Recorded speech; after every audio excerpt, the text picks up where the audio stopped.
Hey everybody, welcome back to Trekyards. I am Captain Foley. And my planet got destroyed. I might be a refugee, I might not be. My government might be destroyed, it might not be. Depends what this new show based on my life as a Romulan is going to depict. I don't know yet, because they haven't released it yet.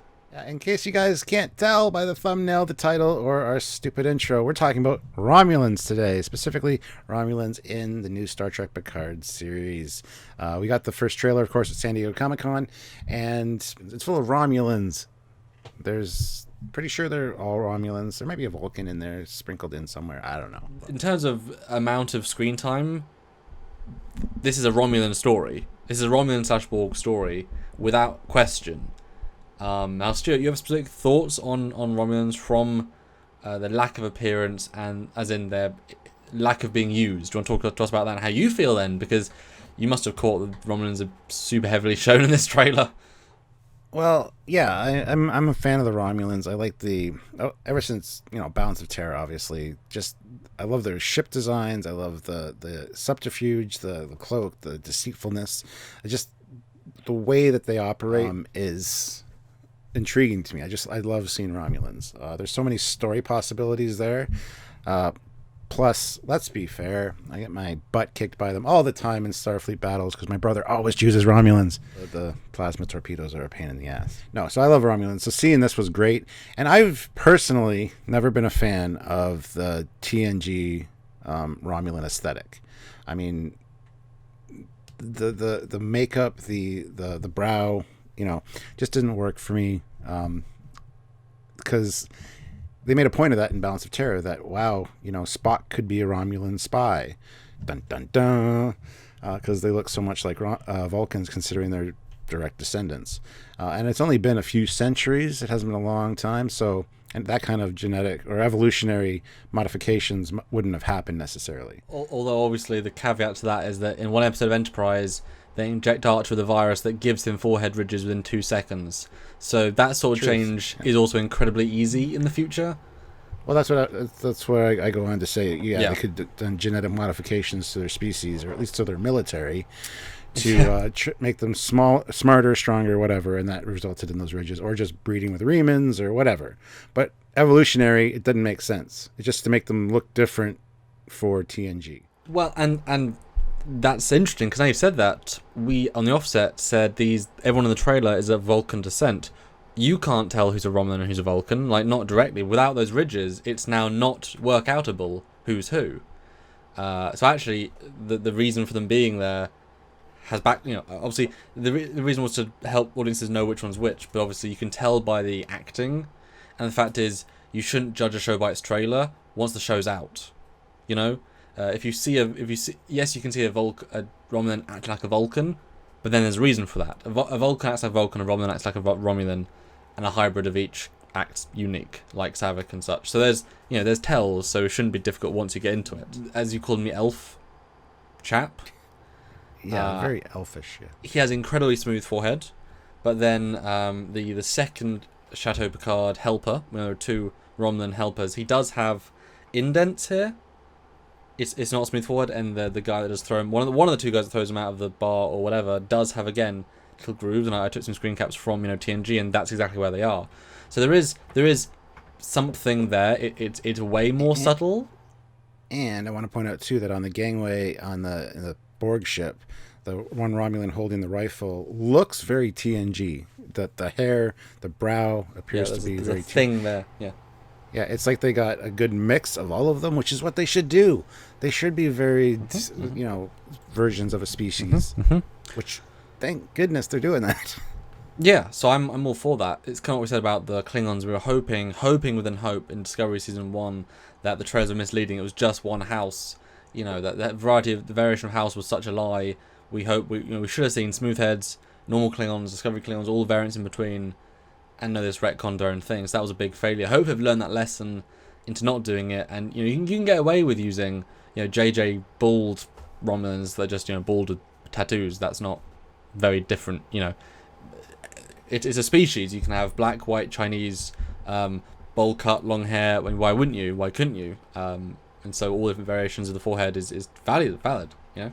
Yeah. And to be fair, the tattooed ones in JJ, they were it was explained in one of the comics that they tattooed their face to mourn their dead or whatever. Do you mean the comic that has more story than the actual movie?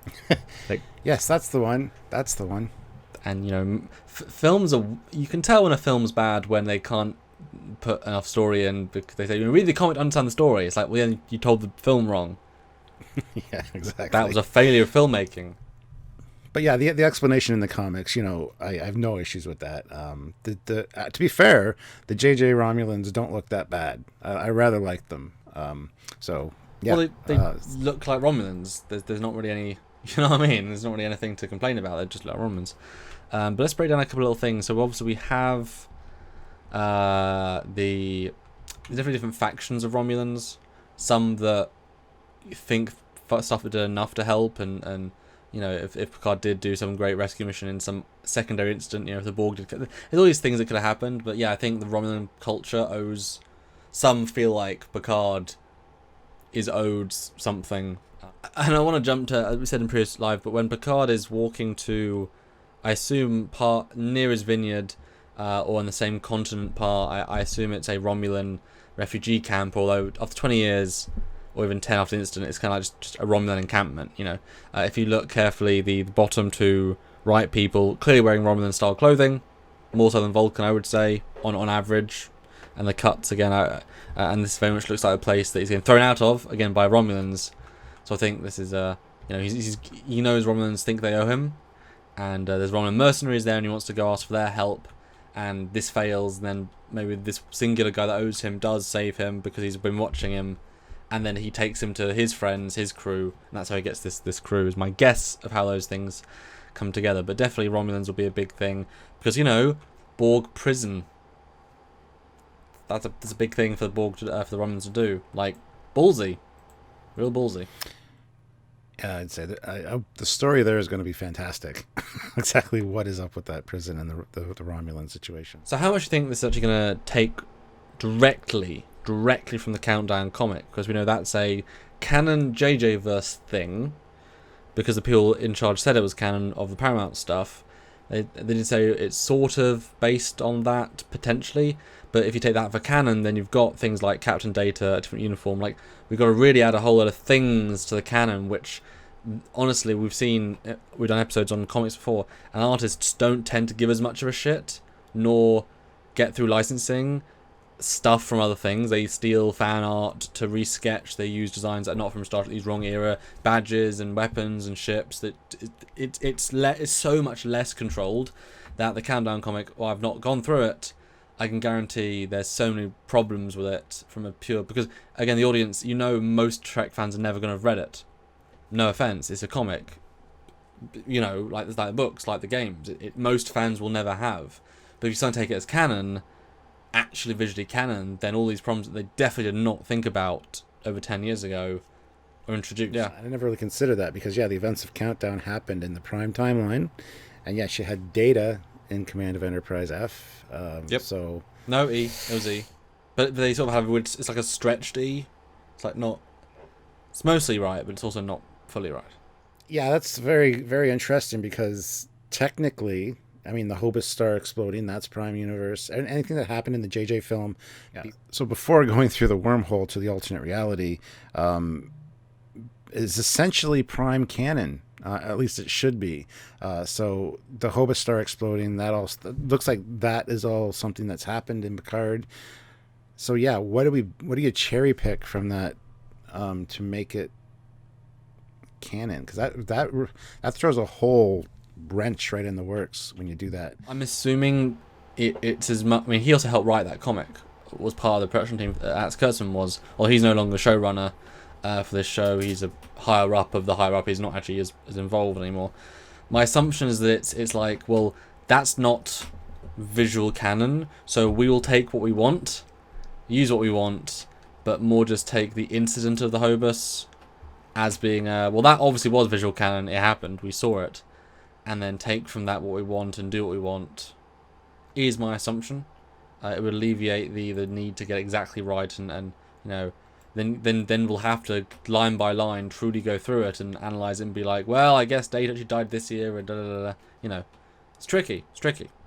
Oh, but the reason I bring that up, though, Stuart, sorry, last thing, is that because they're Borg Tech. That's the reason. I think they have like a Borg sphere. They're harnessing stuff from, and the Narada is a very small scout ship, mining vessel. Sorry, that then the Borg. He uses Hobos gets destroyed. He nicks that research. It then infuses with the ship. He can't control it, but it grows these tendrils of its own sort of volition for reasons. I mean, it wasn't well thought out by anybody involved. I'll be honest with you. But that's kind of the idea. So there's at least it creates the simple precedent of Romulans using Borg Tech. I think that's kind of the core of what it would use. It's a very Borg Romulan centric story. At least it appears to be from this trailer. Who knows what can happen, but obviously there's some things going on. So I am happy to see the Romulans and learn exactly what happened after the Hopus incident, because with the first trailer for Picard, we get the whole, you led the greatest rescue mission. Was that for after a Borg attack? Was that for, to help out some Romulans for whatever reason? It's going to be interesting to see how this all ties together. And I don't know. Well, especially as we know the Hobus wasn't the big event. Those times don't work. But we also know that 16 years ago, which is right around when Picard retired or was an admiral, one of those two, that someone was assimilated in the Borg prison. So I can imagine that this great rescue was maybe something went wrong with the Romulans testing of Borg Tech, and then it's got free assimilated people because they've now been used with Romulan technology, and we've seen how powerful the Narada could be anyway. Maybe that created a mini Borg Scourge, which we'll had to fight against. And there must be a reason why only one cube was ever sent to Earth. And in First Contact, all they had to do was go back in time in the Delta Quadrant, or after the transport hub jump, and then go to Earth. So why go to Earth when they've got a fleet to kill you and risk it? Because the Borg Queen, because of whoever's doing whatever, there's stupidity there. But if you've got the Borg Tech being controlled by another source or being individually controlled, then those restraints, the logical restraints of what the Borg basically was stupidity, is not going to be there. So the Borg without restraint could just be mass destruction, and that's what the Great Rescue was. Borg Tech without the logic, just mindless destruction. That could have been a fun thing, and then the galaxy got even more worried because Borg are horrible. But you could easily get to a tragedy worse than Wolf 359 or Sector 001 as soon as it attacks a planet. Because think about it, the cube went past the Mars defense grid, didn't attack the planet. It didn't massacre everyone there. So there were greater tragedies than just 70 ships, however horrible that was. And that would have been in our Armada, that would have been the perfect thing to do, is assimilate Utopia Planitia, all the people there, all the ships and all the shipyards, and start building Borg ships to invade Earth. But anyway. That'd be a good movie. Absolutely it would be. Lots of Romulans, very excited, good to bring back, and better than Nero. Yeah, and I just want to mention for anybody that haven't watched our other videos that the 16 years he's referring to is in the Picard trailer. In the prison, it says 5,842 days without assimilation. So that's roughly 16 years. So that's what he's referring to. And the first trailer, I think, said 15 years ago or 16 years ago, you led the greatest rescue mission of our whatever. Yeah. So that's the tie-in that he's talking about, in case you guys are confused, because I know you don't all watch all of our other videos, and we've talked about this for the last 2 days now, making multiple videos, so we just it all gets mulled together in our heads. Yeah, a little bit. We just assume you've seen them all. So. But speaking of, do go back and watch our lives. Do join our lives every day this week. Do go back and watch our small videos on awesome topics, including Jerry Ryan coming back, Brent Spiner coming back, our full review of the trailer, both in a small way and a big way. Lots of great stuff, lots of great shows. Join in for those and support us if you can. That's right. And also, as always, click subscribe. Don't forget to hit notify so you do see all of our content. And we got some great stuff coming up. We're going to Vegas. We're going to be there live, doing new reveals for Picard and lower decks and stuff probably there. So if you want to get notified, subscribe, click notify, and also hit like on this video. It all helps out the channel, and we would really appreciate it. Yeah, and of course join our Patreon if you want to support us directly on a monthly basis, or donate at PayPal. It all goes towards our show funds, which allows us to do other cool things. And just check out our videos, share, subscribe, like, friend, tell friends, and join us in watching Picard when it comes out in 2020. Huzzah! That's right. We'll still be here, hopefully. So until then, guys, or until the next video, Yes, I'm Captain Foley. I'm Connor Huggins. Bye, guys. Bye, guys.